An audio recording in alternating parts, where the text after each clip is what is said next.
So you and your team of heroes think you're ready for Dice Throne Adventures?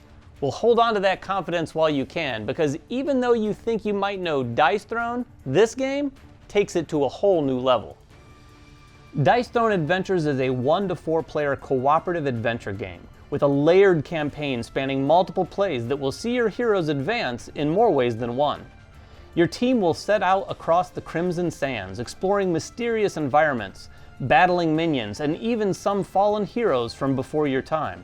The ultimate goal is to find and defeat the Mad King. Not only is this game obviously set in the Dice Throne universe, but it utilizes the game systems and terminology that will be familiar to anyone who's played the original game. Whoa, whoa, whoa. Hold up, David. This game requires that you use heroes from any season of Dice Throne. In fact, you need experience playing before you even dive into Dice Throne Adventures. This how to play video assumes that you're already familiar, so if you're not, or you just need a refresher, we suggest you check out the how to play for that game before anything else. We've put the link for it in the description below. As I was saying, those familiar with Dice Throne really are going to feel at home here. Now, moving and exploring and looting and cooperating are new concepts, but once you're engaged in combat, it really is a Dice Throne experience at its heart. Now, let's get an overview and learn how to set up the game. Dice Throne Adventures is a campaign game designed to be played over 8 scenarios, alternating between portal crawls and boss battles. You begin the campaign with a portal crawl, in which your heroes will explore a variable map trying to collect the shards necessary to open the boss portal. If victorious, the players will be able to move on to a boss battle scenario. We'll share more on that in a bit. For now, let's focus on the initial setup of your campaign and the first portal crawl. Begin by grabbing your campaign scoring sheet. You'll use this between play sessions to track a variety of things: your progress through the scenarios, stats that might contribute to your session scores, and your wins and losses. At the start of a campaign, though, you'll just log some player information and note the target scenario score based on your chosen difficulty level. With that out of the way, set up your hero boards around the table. This is done just as it would be for a normal Dice Throne match, but don't set your starting health just yet. Place the token tray, loot table, and card caddy within reach, but leave some space in the center for the remaining components. Next, randomly select a portal crawl scenario from the relevant set of cards. For example, if you're playing the first scenario of a campaign, you'll select one of the 4 scenario cards with a green back and the number 1 in the center.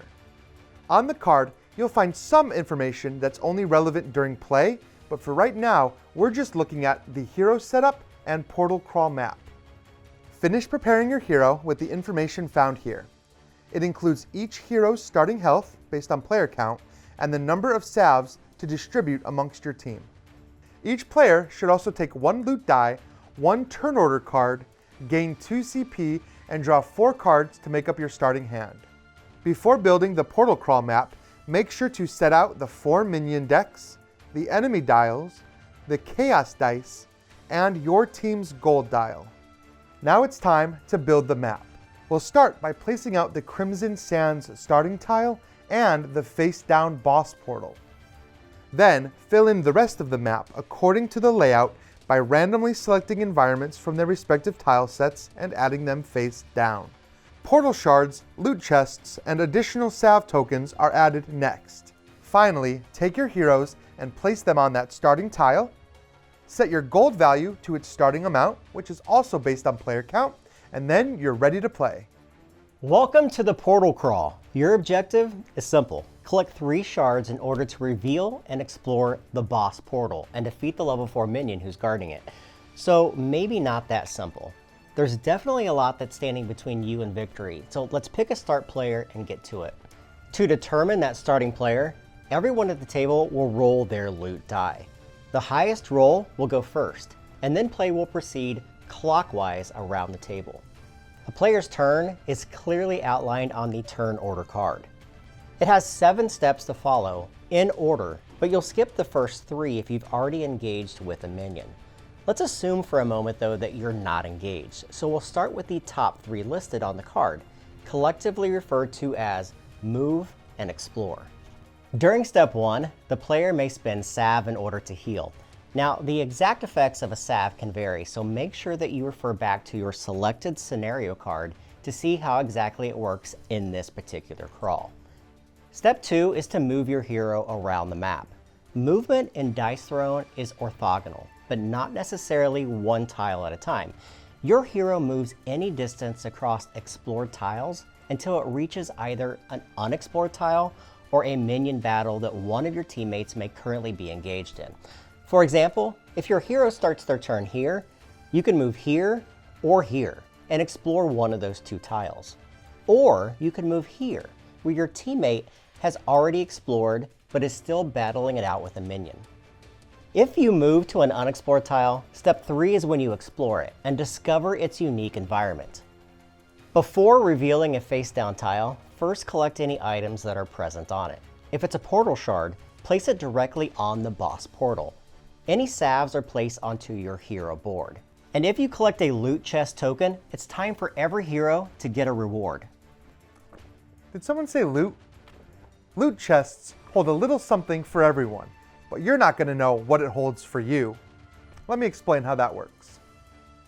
Whenever any hero collects a loot chest for any reason, every player gets to roll their loot die. To determine your reward, simply compare your result to the relevant row of the loot table. You'll see 4 rows representing the different levels of loot and columns numbered 1 to 20. Rewards range from bonus damage tokens, extra combat points, drawing cards, health and gold, and even loot cards that may ultimately be added to your deck. Now, most of those are self-explanatory, but loot cards are a little unique. When you gain one, it comes to you unidentified, which means it must not be revealed. Instead, tuck it face down under one of the columns of your hero board. Common cards go under the left column, all the way to legendary cards on the right. Now, those cards will remain there until the end of the scenario, after which they can be identified at a shop, but more on that later. For now, let's get back to the portal crawl and talk about exploring a tile. Yes, it's now time to explore, so let's flip over this tile and take a look. The game has a wide variety of environment tiles, which you resolve the moment that they are revealed. For example, you may find yourself in the Scorched Desert. When you explore a tile, you resolve all of its features in the same order, starting on the left-hand side of the tile, gaining you whatever bonus is shown. In this case, it's 1 gold for the team, which is recorded on the gold dial. Then you'll look at the bottom of the tile and deal with the mandatory actions or optional choices that are listed.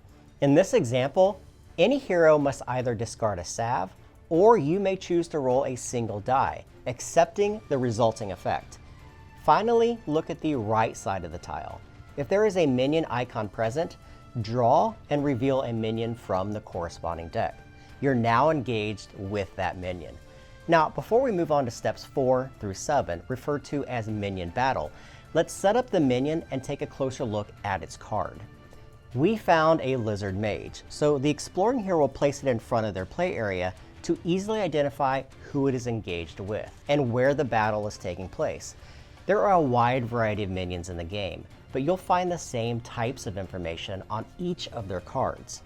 Next to their name, you'll find their starting health and combat points. Use 2 of the enemy dials to track these until the minion is defeated. On the right-hand side of their card, you'll find 1 or more offensive abilities along with their activation requirements. This is typically followed by their defensive ability, although some minions may have a passive ability as well, like the boulder that you see here. All abilities work like they would in a standard Dice Throne match, but they are clearly detailed on each of the cards. Over on the lower left-hand side of the card, you'll find the reward for defeating the minion, in this case a level 1 loot chest, as well as their role objective. That role objective is important to understand, especially for triggering that minion's abilities, which we'll get to in a later step of this minion battle. The minion battle actually starts with step 4, which allows you to spend salve just as you would in step 1. Next, you'll check to see if the minion has first strike. This is noted on the minion card here. If it has first strike, this just means that the minion will attack before the hero does. In other words, step 6 and step 7 of the turn order card will effectively be swapped. Our friend, the Lizard Mage, however, does not have first strike, so it's time for the hero to proceed with a standard dice thrown turn, from the upkeep phase all the way to the discard phase. During the minion step, the teammate that is before you in turn order should be the one to roll for that minion. They'll proceed with a mostly standard dice thrown turn, but with a few main differences.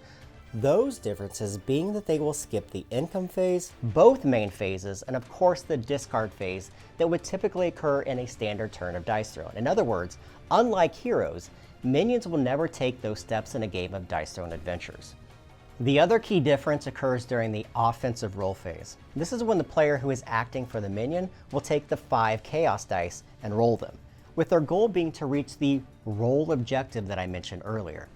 Now, in most cases, the standard rerolls will happen for any dice that don't match the minion's roll objective, or which exceed the required quantity of any symbol.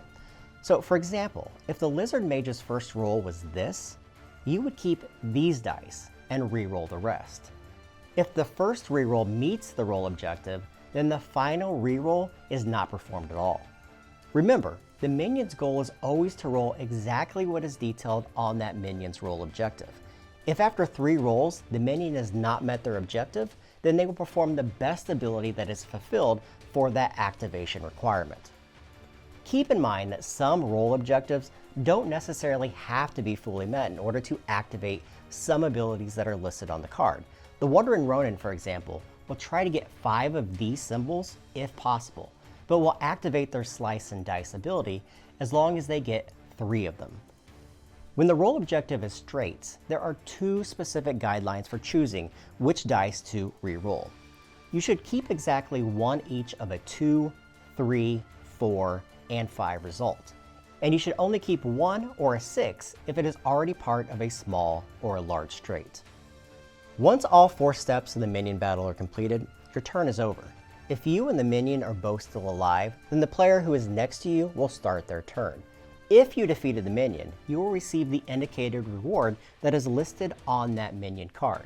This will most commonly be some level of loot chest, so resolve that just as Ryan had previously described. If, however, the minion defeats you, a teammate must immediately spend a salve to restore you to 1 health. You, however, cannot revive yourself because, you were just defeated. And if you can't be revived, well, then the whole team loses the portal crawl. Losing a portal crawl does sound rough, but fear not. No matter if you win or lose, you still get to proceed to the scenario conclusion. There are 3 steps. The first step can be one of 2 things, depending on the type of scenario you just played. If it was a portal crawl, like we just described, the heroes will head to the shopkeeper and, well, shop. Boss loot is handled differently, so more on that later. You'll need to know what you're shopping for, so let's talk about loot cards in general and how they work. Dice Thrown Adventures lets you upgrade your heroes with a wide array of powerful loot cards. There are common, rare, epic, and even legendary cards. And while some might be better versions of cards you're already familiar with, others will be entirely new discoveries. Now, of course, you'll likely use them for their abilities, but they all have one other special feature. At any time, you may discard a loot card from your hand and draw a replacement from your deck.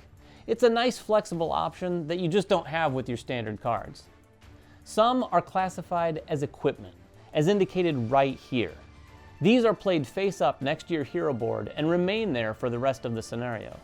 These effects are active at all times, and you may only have 2 pieces of equipment in play. If you want to play another one, simply discard one first. There are some limitations for loot cards and your deck in general. First, you can have a maximum of 50 cards in your deck, so just keep that in mind as you acquire loot throughout the campaign. Second, many of them will be upgrades, and you cannot have more than 1 card of the same name in your deck. For example, this So Wild 3 would replace the lesser So Wild card already in your deck. If you happen to replace another loot card, simply return it to the bottom of its deck. When replacing a non-loot card, return it to the hero's storage tray. It will not be used for the remainder of this campaign. Now that you understand loot cards a little better, let's determine how much you have to spend. Round the amount on the gold dial up to the nearest 5 gold. Each and every player gets that amount to spend, so temporarily use your health dial to track your gold. Now take a look at the scenario card and deal out loot cards accordingly. And don't worry, you can actually look at these ones. Once you're ready, you can start gaining cards. This is effectively when you get to manage your deck. You can buy, identify, and sell any number of times and in any order. To buy a card, simply pay its cost and add it to your deck. Prices will vary depending on the card's rarity, so budget wisely. And if you buy one of a higher level to replace a loot card already in your deck, just pay the difference in those two cards.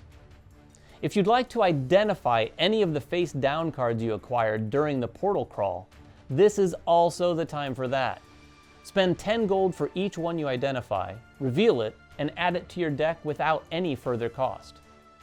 And remember, if you buy or identify a loot card of a lower level than the one already in your deck, just return the new card to the bottom of its respective deck and draw a replacement card from the top.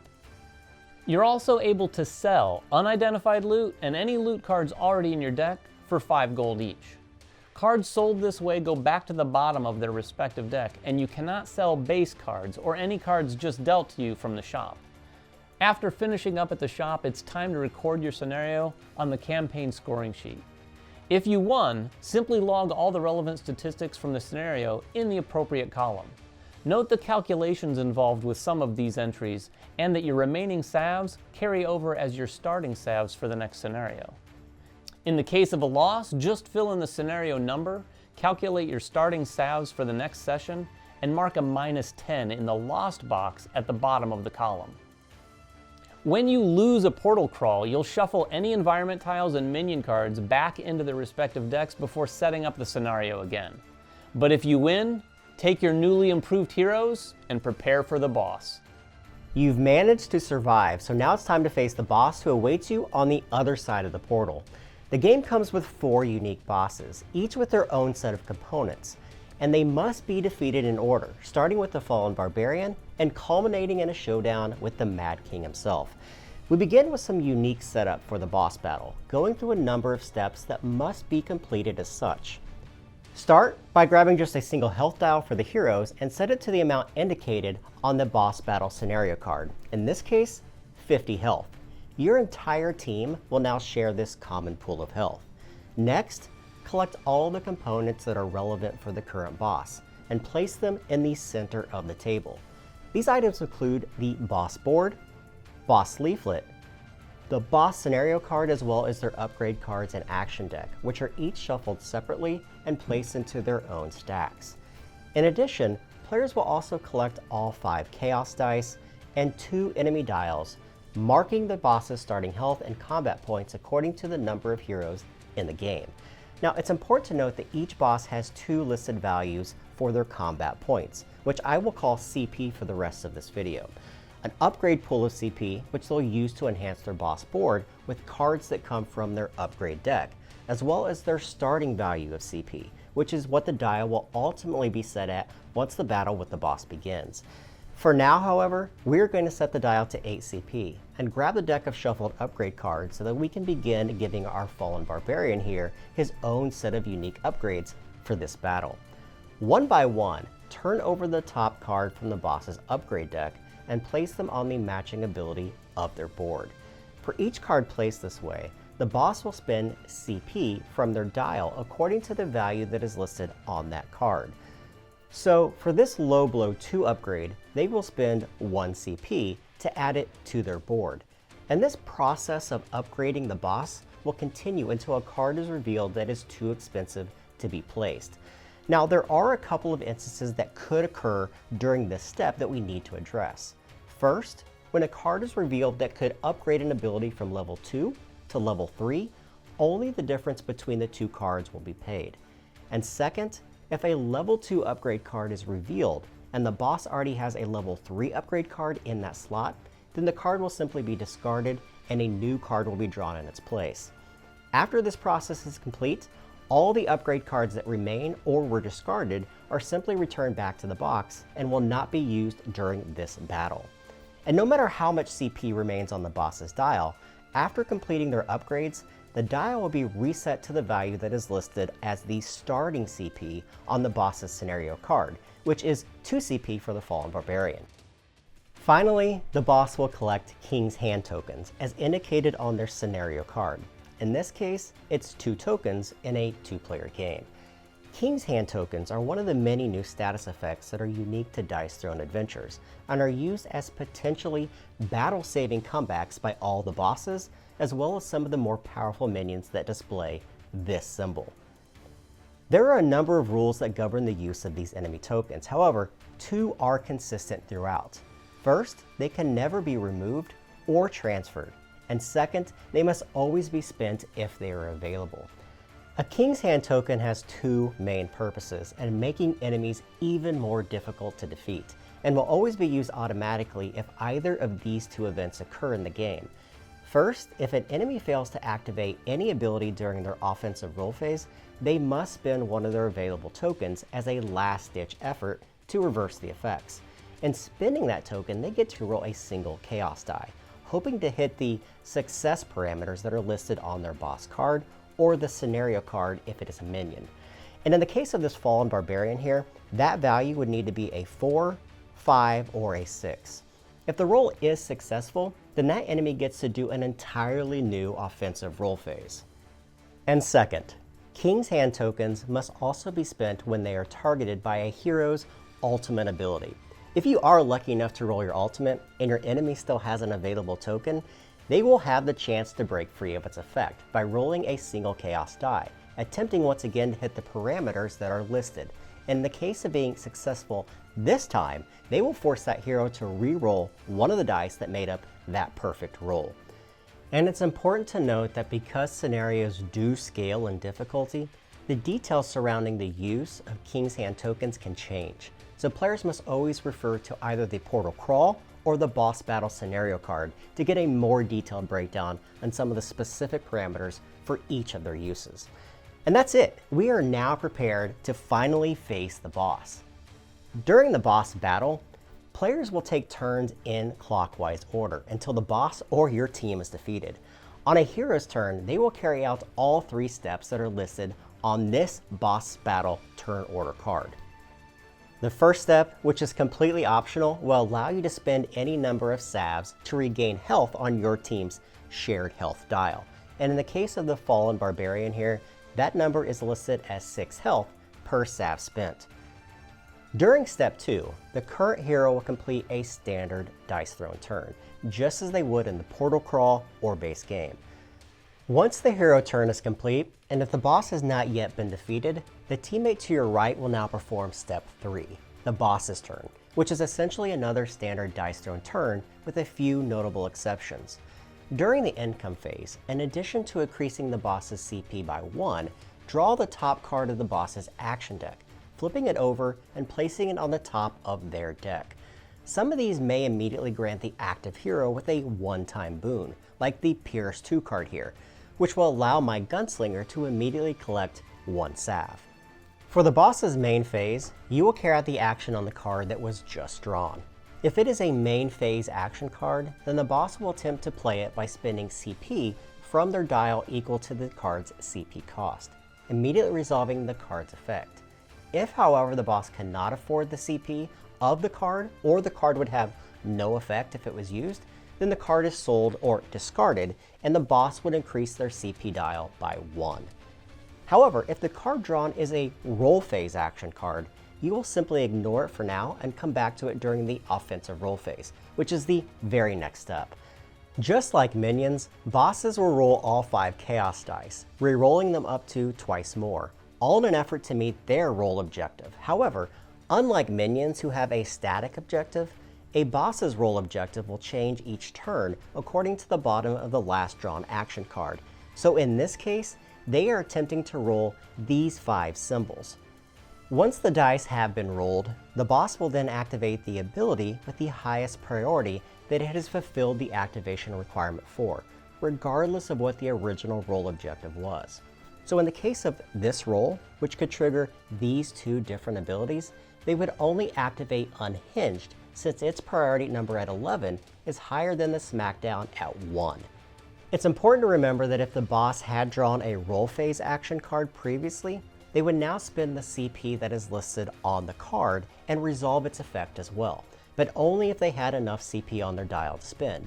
And if they don't, they once again can sell this card into the discard pile to gain 1 CP. And remember, just like a typical Dice Throne turn, the target of the boss's attacks, as well as the ability to defend against them, is always carried out by just the active player, or the player whose turn it is currently. And that's it. Once the boss or the heroes are defeated, you'll once again move on to the scenario conclusion. We're back again at the end of a scenario, which for the most part is carried out just like it was after the portal crawl. But after a boss battle, you won't be heading to Rosella's shop. You'll be collecting some boss loot. Whether you win or lose, every player rolls their loot die once for every loot chest depicted on the boss's scenario card. Gain cards according to your results and the level of the chest. For each card drawn, you may decide to immediately add it to your deck at no cost, or discard it and gain 1 scenario point for your team. Those points, along with all other relevant stats, are added to your campaign scoring sheet just as before, and you'll either advance to the next scenario, or in the case of a loss, reset the boss by starting them up from scratch. Ouch. In Dice Throne Adventures, winning or losing is just part of the journey. And with any luck, you and your team of heroes might just have what it takes to make it all the way to the Mad King himself. And hopefully this video will get you started on your adventure. So good luck and keep rolling 6s.